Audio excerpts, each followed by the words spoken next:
Good morning दोस्तों। स्वागत है आपका हमारे चैनल पे। आज हम एक नई ऑडियो बुक की सीरीज स्टार्ट करने जा रहे हैं जिसका नाम है प्रेरित करने के मिशन पर अग्रसर बाई सोनू शर्मा सर। किताब के बारे में मैंने सबसे मूल्यवान प्रेरणादायक कहानियां ढूंढकर इकट्ठी की है ताकि जीवन में कामयाबी हासिल कर सकूं।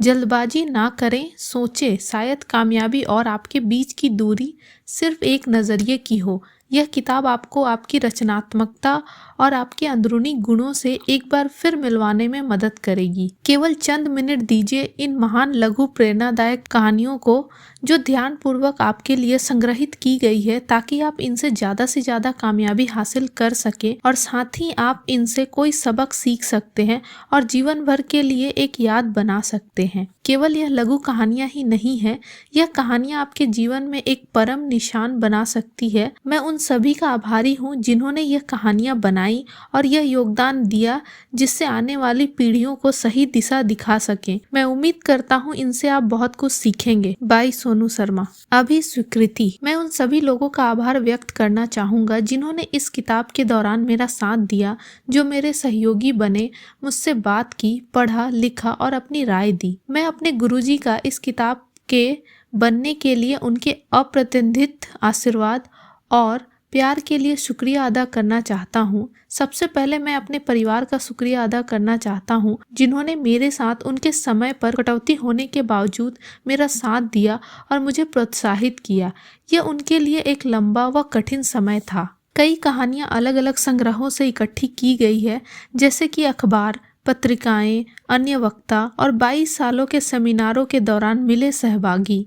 इसीलिए सबका शुक्रिया अदा करना थोड़ा मुश्किल है। आखिर में मगर तहे दिल से मैं उन सब से माफ़ी मांगता हूँ जो इतने सालों से मेरे साथ हैं मगर जिनके नाम मैं ले नहीं पाया। विषय सूची: खुश रहिए, जिम्मेदारियाँ, जुनून, गाजर, अंडे और कॉफ़ी, जिसने कभी पाप ना किया हो, अपने परिवार के साथ वक्त बिताएं, घमंडी चोर, डॉक्टर की सर्विस, चाइना मैन, हर इंसान अपनी चमक में चमकता है, क्षमा करो और भूल जाओ, तकलीफ़ों का सामना सकारात्मक से करें, अमीर जिनकी ज़िंदगी में हिसाब नहीं, मेंढक, हमें हर रोज़ गुरबानी क्यों पढ़नी और सुननी चाहिए, ईमानदारी, बेहतर आत्मविश्वास, स्टीव जॉब्स का प्रोत्साहन से भरा भाषण, चिंताएं, अपने सपने संजोएं, एंड्रयू कार्नेज की सफलता का कारण, अपनी चिंताओं को जाने दें, असली इम्तिहान, प्यार और पागलपन, ये समय भी निकल जाएगा, मुस्कुराते रहिए, वो छोटा लड़का, जिंदगी वही है जो आप इसमें डालते हैं, नज़रिया, नई शुरुआत, उन्हें याद रखें जिन्होंने आपका साथ दिया है, मानसिक रोगी बच्चे, ऊँट का बच्चा और उसकी माँ, जीवन के बाद नर्क या स्वर्ग, सलाहकार, गुस्से पर काबू, ईंट की चोट, बिस्किट चोर, जिम्मेदार, हाथी की रस्सी, असली शांति, आखिरी हेलीकॉप्टर, खोई हुई घड़ी, हिम्मत, पिल्ला, समय, पैसा, मादा जिराफ अपने बच्चे को तड़पाती है, अपोलो 13 मिशन, दृढ़ता की ताकत, सत्य घटना, एक विकलांग बच्चा, लकड़हारे की कहानी, दिमागी संकट, फर्क जानिए, विकलांग, समय का महत्व, मैं क्यों, जैसा दिखता है हमेशा वैसा होता नहीं, स्वयं का विश्लेषण, सत्य घटना, असली विजेता हार नहीं मानता, धोखा, कीमत, नज़रिए की ताकत, वॉल्ट डिज्नी, कमज़ोरी या ताकत, जब हम भविष्य की बात करते हैं भगवान हंसते हैं, जो जाता है वो आता है, आप खास हैं, आप जिंदगी का सामना कैसे करते हैं उससे फ़र्क पड़ता है, 4 रानियों वाला राजा, 1 पौंड मक्खन, हमारा और वो अजीब बूढ़ी औरत, प्रस्तावना। खुश रहिए। हम सब जानते हैं कि पैसे से खुशी नहीं खरीदी जा सकती, मगर अक्सर हम ऐसे बर्ताव करते हैं कि अगर हमारे पास थोड़ा और पैसा होता तो हम ज़्यादा खुश होते। अमीर बनने की चाह हमारे अंदर पैदा की जाती है जबकि हम जानते हैं कि अमीर भी खुश नहीं है। हमें ट्रेन किया जाता है उस आधुनिक गैजेट को पाने की चाह रखने के लिए या टीवी पर दिखाए उस नए स्टाइल को अपनाने के लिए। हम ज़्यादा कमाना चाहते हैं ताकि हम एक बेहतर ज़िंदगी जी सके, मगर इस सब से हमें खुशी नहीं मिल सकती। चाहे हम जितना कमा लें, चाहे हमारे बैंक में कितने ही पैसे आ जाएं, चाहे हमारे कपड़े, कार या खिलौने कितने ही अच्छे हो जाएं, ये सब हमें खुशी नहीं दे सकते। मगर दुखद है कि इस बात की समझ आने से पहले हम कई दशक पैसा और शानो शौकत कमाने में लगा चुके होंगे, तो हमें खुशी कैसे मिलेगी। किस्मत अच्छी है कि इसके लिए जिन 3 चीज़ों की ज़रूरत है उनमें कोई खर्चा नहीं है। रिसर्च के अनुसार ये 3 चीज़ें स्थापित हुई है सैकड़ों लोगों से पूछने के बाद कि उनके पास क्या है, उनकी जिंदगियां कैसी है और वो कितने खुश हैं। तो ये है खुश रहने के 3 राज। पहला, अच्छे रिश्ते। इंसानी तौर पे दूसरों के पास रहना हम सब की ज़रूरत है, नज़दीकी दूसरे इंसानों से। अच्छे मददगार दोस्त, एक सशक्त शादी और अपने घर वालों के साथ करीबी प्यार भरे संबंध हमें खुश रहने के ज़्यादा करीब लाते हैं। कदम बढ़ाएं। आज ही वक्त निकालें अपनों के साथ बिताने के लिए, उन्हें बताने के लिए कि वे आपके लिए क्या है, उनकी सुनने के लिए और उनके साथ अपना रिश्ता मजबूत करने के लिए। दूसरा, सकारात्मक सोच। मैं निश्चिंत ही सकारात्मक सोच का अपने लक्ष्य को पाने का बेहतरीन तरीका मानने का बड़ा प्रवक्ता हूँ, मगर यह खुशी पाने का भी एक बेहतरीन तरीका है। आशावाद और आत्मसम्मान खुश रहने वाले लोगों के सबसे बड़े सूचक है। खुश लोग सशक्त और अपनी ज़िंदगी की बागडोर बेहतर संभाले हुए होते हैं और ज़िंदगी की ओर उनका एक आशावादी दृष्टिकोण होता है। कदम बढ़ाएं। सकारात्मक सोच को आदत बनाएं, बल्कि इसे अपनी सबसे पहली आदत बनाएं। हर बुरे ख्याल को दबाकर उसे अच्छे ख्याल से बदल देने की आदत डालें। मुझसे नहीं होगा की जगह मुझसे होगा सोचें। सुनने में शायद थोड़ा बड़बोला लगे, मगर मेरे लिए यह हर बार काम करता है। तीसरा, बहाव। यह आजकल इंटरनेट पर एक चलन है। वह स्थिति जिसमें हम प्रवेश करते हैं जब हम किसी काम में पूरी तरह से डूबे होते हैं। हम अपने काम में इतना डूबे होते हैं कि हमें समय का पता ही नहीं चलता। काम या आराम, जो भी हमें इस भाव की स्थिति में ले आए, हमें निश्चिंत ही खुशी देगा। लोगों को तब सबसे ज़्यादा खुशी नहीं मिलती जब वे खाली दिमाग होते हैं, बल्कि तब होती है जब उनके पास दिमाग लगाने लायक कोई चुनौती होती है। कदम बढ़ाएं। ऐसे काम ढूंढें जिनके लिए आप में जोश हो, यह सबसे ज़रूरी कदम है। ऐसे शौक ढूंढें जिनके लिए आपके मन में उत्साह हो। टीवी बंद करें, यह बहाव के उल्टे जाना है। बाहर निकले और कुछ ऐसा करें जिसमें आप सचमुच हिस्सेदार हों। आपको खुश रहने के 3 राज बताए गए हैं, इन्हें जाया ना करें, इनका अनुसरण करें और प्रेरित रहें। जिम्मेदारियां। एक बार जो ई ब्राउन नामी अभिनेता व हास्य अभिनेता सैनिकों के एक बड़े ग्रुप को संबोधित कर रहे थे। जब भी वह खत्म करना चाहते, सैनिक शोर मचाकर उन्हें कार्यक्रम बढ़ाने को कहते। फिर एक ने कहा, जो कुछ गंदी कहानियां सुनाओ। सन्नाटा इतना गहरा छाया कि सुई गिरने की आवाज़ भी सुनाई दे जाती। सब लड़के जो को देख रहे थे, जो 1 मिनट रुके और फिर ये भूल कर कि वह यहाँ लोगों का मनोरंजन करने के लिए हैं, उनसे अपने बेटों की तरह बोले, सुनो बच्चों, मैं 10 साल का था जब से स्टेज पर हूँ। मैंने हर तरह के लोगों को हर तरह के जोक सुनाए हैं, मगर मुझे गर्व है कि इस पूरे समय में मुझे लोगों को हंसाने के लिए कभी गंदे जोक नहीं सुनाने पड़े। मुझे भी कुछ गंदी कहानियाँ पता है। बच्चों, मैंने अपनी ज़िंदगी में ऐसी बहुत सी कहानियाँ सुनी हैं, मगर मैंने शुरू से एक नियम बना रखा है कि मैं ऐसी कोई कहानी नहीं सुनाऊंगा जो कि मैं नहीं चाहता कि मेरी माँ मुझे सुनाते हुए सुने। उनका यह वाक्य खत्म होने पर तालियों की इतनी बड़ी गड़गड़ाहट गूंजी जैसी उन्होंने पहले कभी नहीं सुनी थी। कई मिनटों तक वे लोग चिल्लाते और तालियां बजाते रहे।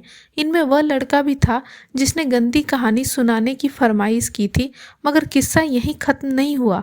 लड़कों ने यह बात अपने घर लिखकर अपने अभिभावकों को बताई और उन्होंने अपना शुक्रिया अदा करते हुए जो को लिखा। किसी ने लिखा, आपने जो मेरे बेटे के लिए किया उसके लिए मैं हर रात प्रार्थना करूंगी। जुड़ते पुल। एक बार 2 भाई जो पास पास 2 खेतों में रहते थे, में झगड़ा हो गया। पिछले 40 सालों से बिना किसी अनबन के पास पास खेती करते हुए, मशीनें साझा करते हुए, मजदूर बांटते और प्यार से रहते हुए ये पहली बार था कि इतना झगड़ा हो गया था और सालों का रिश्ता बिखर गया। बात एक जरा सी गलतफहमी से शुरू हुई और इतनी बड़ी हो गई कि दोनों ने एक दूसरे को बहुत भला बुरा कहा और हफ्तों तक बात नहीं की।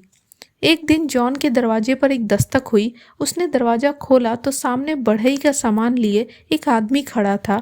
उसने कहा, मैं कुछ दिनों के लिए काम ढूंढ रहा हूँ। शायद आपके पास मेरे करने लायक कोई छोटा मोटा काम हो। क्या मैं आपकी कोई मदद कर सकता हूँ? हाँ, बड़े भाई ने कहा, काम तो है तुम्हारे लिए। नाले के उस पार वो खेत देखो, वो मेरा पड़ोसी है, बल्कि मेरा छोटा भाई है। पिछले हफ्ते तक हम दोनों के बीच में एक चारागाह था, पर इसने अपना बुलडोजर लेकर नदी से यहाँ तक हम दोनों के बीच में ये नाला बना दिया।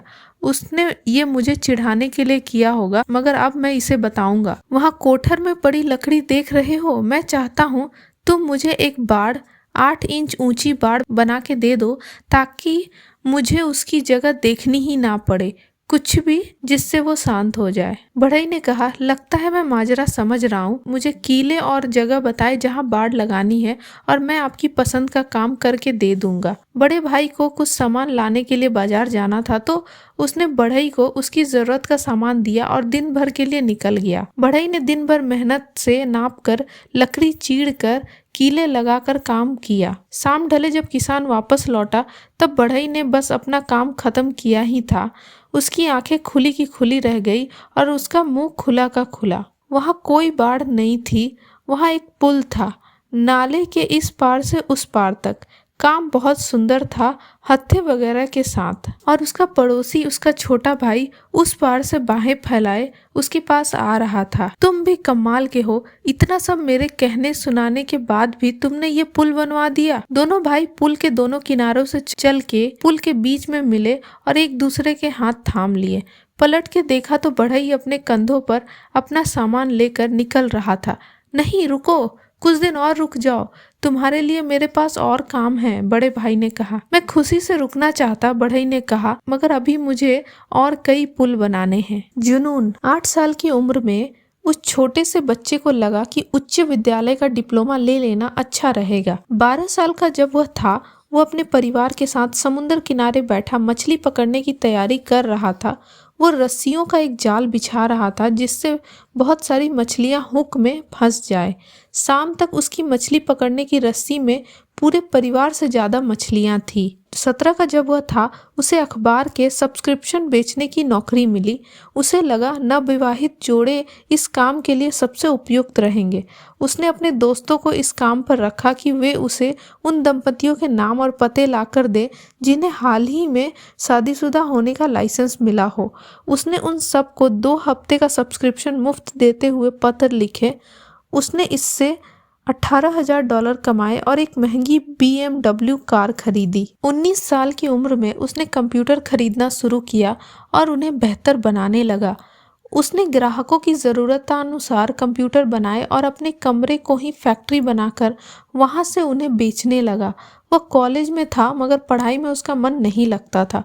उसे कंप्यूटर बेचने का जुनून था। आखिर तुम करना क्या चाहते हो? उसके पिताजी ने पूछा। IBM से मुकाबला, उसने सीधा सा जवाब दे दिया। उसके जुनून का नतीजा निकला मई 3, 1984 को डेल कंप्यूटर कॉर्पोरेशन के रूप में। वह मात्र 19 साल का था। यह आदमी था माइकल डेल, एक जुनूनी रचनात्मक व्यापारी होने की अनूठी मिसाल। गाजर, अंडे और कॉफी। एक गाजर, एक अंडा और एक कप कॉफी ऐसा क्या सिखा सकते हैं एक लड़की को जो परेशानियों और टूटे दिल से जूझती हुई अब थक चुकी है। पढ़े और देखें इस लड़की को अपनी माँ से क्या सीख मिली। एक लड़की अपनी माँ के पास गई और उन्हें बताया कि कैसे जिंदगी उसके लिए मुश्किलों से भरी हुई है। वह नहीं जानती थी कि वह इससे पार कैसे निकलेगी, और वह हार मान लेना चाहती थी। वह लड़कर और जूझकर अब थक चुकी थी। लगता था मानो एक मुश्किल खत्म होती है तो दूसरी आ जाती है। उसकी माँ उसे बिना कुछ कहे रसोई घर में ले गई। लगभग 20 मिनट बाद उन्होंने सारे चूल्हे बंद कर दिए। उन्होंने गाजर निकाली और उन्हें एक बर्तन में रख दिया। अंडे निकाले और उन्हें भी एक बर्तन में रख दिया। फिर कॉफ़ी निकाली और एक चम्मच भर निकाल कर एक बर्तन में रख दी। बेटी को देखते हुए उन्होंने कहा, बताओ तुम्हें क्या दिखता है? लड़की ने कहा, गाजर, अंडे और कॉफ़ी। माँ ने उसे पास बुलाया और गाजर को छू कर देखने को कहा। लड़की ने देखा गाजर नर्म थी। माँ ने तब उसे कहा कि एक अंडा लो और उसे तोड़ दो। लड़की ने छिलका निकाला तो देखा अंडा उबला हुआ था। आखिरकार माँ ने बेटी से कॉफ़ी का एक घूंट पीने को कहा। उसने पिया तो कॉफ़ी की खुशबू से उसके चेहरे पर मुस्कान खिल गई। उसने पूछा, इस सब का क्या मतलब है माँ? माँ ने तब बताया कि इन तीनों चीज़ों ने भी उसके जैसी ही तकलीफ झेली, उबलता पानी, पर हर किसी ने अलग अलग बर्ताव किया। गाजर कड़क, मजबूत और बिना झुके गई थी, मगर गर्म पानी से होकर नर्म और कमजोर बनकर निकली। अंडा कमजोर था, उसके पतले बाहरी छिलके ने उसके अंदर के द्रव्य को बचा रखा था, मगर जब गर्म पानी में रहा तो अंदर से सख्त बनकर निकला। मगर सबसे अनोखे थे ये पीसे हुए कॉफी के दाने। ये जब उबलते पानी में पड़े, इन्होंने पानी को ही बदल दिया। तुम क्या हो? उसने अपनी बेटी से पूछा। जब परेशानियां तुम्हारा दरवाजा खटखटाती है, तब आप कैसे बर्ताव करते हैं? आप गाजर हैं, अंडा या कॉफी? सोचिए आप क्या हैं? क्या मैं एक गाजर हूँ जो दिखती तो मजबूत है, मगर दुख और परेशानियों में कमजोर बनकर अपनी ताकत खो देती हूँ? क्या मैं अंडा हूँ जो शुरू एक नाजुक दिल से हुआ, मगर गर्मी से बदलता गया? क्या मेरी आत्मा तरल है जो एक बार दिल टूटने से, एक बार की पैसों की तंगी से, या ऐसी ही कोई और परेशानी से वो ताकतवर और कड़क बनकर निकलती है? क्या मेरा बाहरी कवच वैसा ही दिखता है, मगर अंदर से मैं कड़वी और कठोर आत्मा वाला और सख्त दिल वाला हूँ? या कहीं मैं कॉफी के बीजों जैसा हूँ? ये बीज गर्म पानी को ही बदल देते हैं, उस परिस्थिति को जो उसे कष्ट दे रही है। जब पानी गर्म होता है तो वो अच्छी खुशबू और रंगत देने लगता है। अगर आप कॉफी के बीजों जैसे हैं, तो जब चीजें सबसे खराब होती है तब बेहतर बन जाते हैं और उस परिस्थिति को ही बदल लेते हैं। जब मुश्किल की घड़ी अपने अधिकतम पर हो और परेशानियां अपने चरम पर, तब क्या आप खुद को एक अलग खंड पर ले जाते हैं? आप मुश्किल को कैसे संभालते हैं? क्या है आप, गाजर, अंडा या कॉफी के बीज जिसने कभी पाप ना किया हो? एक आदमी ने एक बार कुछ खाना चुराया और राजा ने उसे फांसी देने का हुक्म सुना दिया। जब उससे पूछा गया कि उसे कुछ कहना है, तो चोर ने कहा, ओ महाराज, मैं बस आपको यह बताने चाहता हूँ कि मैं सेव का एक बीज लगाऊंगा और रात भर में बड़ा होकर वो फल भी देने लग जाएगा। वह एक राज है जो मेरे पिताजी ने मुझे सिखाया था, और मुझे बहुत दुख होगा अगर ये राज मेरे साथ ही खत्म हो जाएगा। अगले दिन बीज लगाने का समय तय किया गया। चोर ने एक गड्ढा खोदा और कहा, यह बीज सिर्फ वही लगा सकता है जिसने जीवन में कभी कुछ चुराया ना हो, ना ही ऐसी कोई चीज ली हो जिस पर उसका हक ना हो। मैं तो चोर हूँ, मैं इसे नहीं लगा पाऊंगा। राजा ने अपने प्रधानमंत्री से बीज लगाने को कहा, मगर कुछ हिचकिचाहट के साथ उसने कहा, महाराज, मुझे याद है जब मैं छोटा था तब मैंने एक चीज ऐसी रखी थी जो मेरी नहीं थी। मैं बीज नहीं लगा पाऊंगा। जब कोषाध्यक्ष को बीज लगाने को कहा गया, उसने राजा से क्षमा मांगते हुए कहा कि ऐसा हो सकता है उसने किसी का पैसा चुराया हो। राजा का नंबर आया तो उन्हें याद आया कि उन्होंने अपने पिता की एक मूल्यवान वस्तु एक बार रख ली थी। चोर ने उन सबको संबोधित करते हुए कहा, आप सब इतने बड़े बड़े दिग्गज लोग हैं, आपको किसी चीज की जरूरत नहीं है, मगर आप एक बीज नहीं लगा सके। मगर मैंने थोड़ा सा खाना चुराया तो मुझे फांसी की सजा दे दी। राजा ने उस आदमी की बुद्धि की तारीफ की और उसे माफ कर दिया। अपने परिवार के साथ वक्त बिताए। 21 साल बाद एक आदमी अपनी माँ के साथ डेट पे जाने के अपने दिन के बारे में बता रहा था। शादी के 21 साल बाद मेरी पत्नी चाहती थी कि मैं किसी और औरत को खाने और फिल्म दिखाने बाहर ले जाऊं। उसने कहा, मैं तुम्हें बहुत प्यार करती हूँ, मगर मैं यह भी जानती हूँ कि यह दूसरी औरत तुम्हें बहुत प्यार करती है और तुम्हारे साथ जरूर कुछ वक्त बिताना चाहेंगी। वो दूसरी औरत जिसके साथ मेरी पत्नी चाहती थी कि मैं वक्त बिताऊं, वह मेरी माँ थी, जो पिछले 19 सालों से एक विधवा का जीवन जी रही थी। मगर मेरे काम और 3 बच्चों की मांगों के चलते मैं कभी कभी ही उनसे मिलने जा पाता था। उस रात मैंने उन्हें खाने और फिल्म देखने चलने का न्योता देने के लिए फोन किया। उन्होंने पूछा, क्या हो गया, तबीयत ठीक है? मेरी माँ उन लोगों में से हैं जिन्हें लगता है कि देर रात किया गया फोन या अचानक मिला न्योता बुरी खबर का अंदेशा है। मैंने कहा, मैंने सोचा आपके साथ कुछ समय बिताना अच्छा रहेगा, सिर्फ हम दोनों। उन्होंने कुछ देर सोचा और कहा, मुझे बहुत खुशी होगी। उस शुक्रवार जब मैं काम के बाद उन्हें लेने जा रहा था, मैं कुछ घबराया हुआ था। जब मैं उनके घर पहुंचा तो देखा वो भी हमारी डेट को लेकर कुछ शंका में थी। वो दरवाजे पर अपना कोट पहने खड़ी थी। उन्होंने अपने बाल सुंदर तरह से बनाए थे और अपनी शादी की पिछली सालगिरह पर जो ड्रेस पहनी थी वो पहन रखी थी। जब वो मुझे देख मुस्कुराई तो लगा कोई फरिश्ता खड़ा है। कार में बैठते हुए उन्होंने कहा, जब मैंने अपने दोस्तों को बताया कि मैं अपने बेटे के साथ बाहर जा रही हूँ तो वे सुनकर बहुत खुश हुए। वो सब हमारी मीटिंग के बारे में जानने के लिए उत्सुक है। हम एक होटल में पहुंचे जो बहुत आलीशान तो नहीं था मगर अच्छा था। मेरी माँ ने मेरा हाथ मेरी कोहनी से ऐसे थामा मानो वो देश की पहली महिला हो। बैठने के बाद मुझे मेन्यू पढ़ना था। उन्हें सिर्फ बड़ा बड़ा ही दिखता था। पढ़ते पढ़ते जब मैंने आंख उठाकर ऊपर देखा तो माँ मुझे ही देख रही थी। उनके होठों पर मुस्कान थी। जब तुम छोटे थे तब मैं ऐसे तुम्हें मेन्यू पढ़कर सुनाया करती थी, उन्होंने कहा। तो फिर अब समय है कि आप आराम से बैठो और मैं आपके लिए ये करूं, मैंने जवाब दिया। खाने के दौरान हमने काफ़ी बातें की, कुछ खास नहीं, बस एक दूसरे की जिंदगी में क्या नया चल रहा है ये कहा सुना। हमने इतनी बातें की कि फिल्म ही छूट गई। बाद में जब मैं उन्हें घर छोड़ने गया तो उन्होंने कहा, मैं तुम्हारे साथ फिर से बाहर चलूंगी बशर्ते तुम मुझे न्योता देने दो। मैं मान गया। कैसी रही तुम्हारी डेट? घर पहुंचने पर बीबी ने पूछा। बहुत अच्छी, उम्मीद से कहीं बेहतर, मैंने बताया। कुछ दिन बाद मेरी माँ एक बड़े दिल के दौरे के साथ गुजर गई। सब कुछ इतनी जल्दी हो गया कि मैं उनके लिए कुछ कर भी नहीं पाया। कुछ दिन बाद मुझे एक लिफाफा मिला जिसमें जिस होटल में हमने खाना खाया था वहाँ की रसीद थी। साथ में एक नोट था जिसमें लिखा था, मैंने इसका बिल पहले ही भर दिया है। पता नहीं मैं वहाँ हो पाऊंगी या नहीं, मगर कोई बात नहीं। मैंने 2 लोगों के पैसे भरे हैं, तुम्हारे और तुम्हारी पत्नी के। तुम नहीं समझ पाओगे वो रात मेरे लिए क्या मायने रखती है। मैं तुम्हें बहुत प्यार करती हूँ बेटे। उस वक्त मुझे एहसास हुआ कि समय पर मैं तुम्हें प्यार करता हूँ कहना और अपनों को समय देना कितना जरूरी है। जीवन में परिवार से बढ़कर कुछ नहीं है। उन्हें वो वक्त दीजिए जिन पर उनका हक है, क्योंकि ये वो चीजें हैं जो फिर कभी पर नहीं टाली जा सकती। घमंडी चोर। ऑथर बेरी नाम का एक चोर था। वो हीरे जवाहरात चुराता था। देश विदेश में उसकी ख्याति थी और उससे बेहतर कोई चोर कभी हुआ ही नहीं। वो सिर्फ एक कामयाब चोर ही नहीं था, उसके हाथ में कला थी। ये उसके सर इतना चढ़ गया था कि वो घमंडी हो गया था और यूं ही हर किसी के यहाँ चोरी नहीं करता था। उसके प्रत्याशियों के पास सिर्फ पैसा और जवाहरात होना ही जरूरी नहीं था, बल्कि उनका नाम समाज के उच्च लोगों में शामिल होना भी जरूरी था। एक रात बेरी चोरी करते हुए पकड़ा गया और उसे 3 गोलियां लगी। शरीर में गोलियां, आंखों में कांच के टुकड़े और असहनीय दर्द के होते उसने एक अभूतपूर्व बात कही, मैं अब यह और नहीं करूंगा। उसे गिरफ्तार कर लिया गया और 18 साल की जेल हुई। जब वो बाहर निकला उसने अपनी बात रखी। वो दोबारा जवाहरात चुराने की जिंदगी में नहीं लौटा, बल्कि वो न्यू इंग्लैंड शहर में जाकर एक आदर्श जिंदगी जीने लगा। शहर के लोगों ने उसे सम्मानित करने के लिए स्थानीय सेवानिवृत्त सैनिक समिति का कमांडर बना दिया।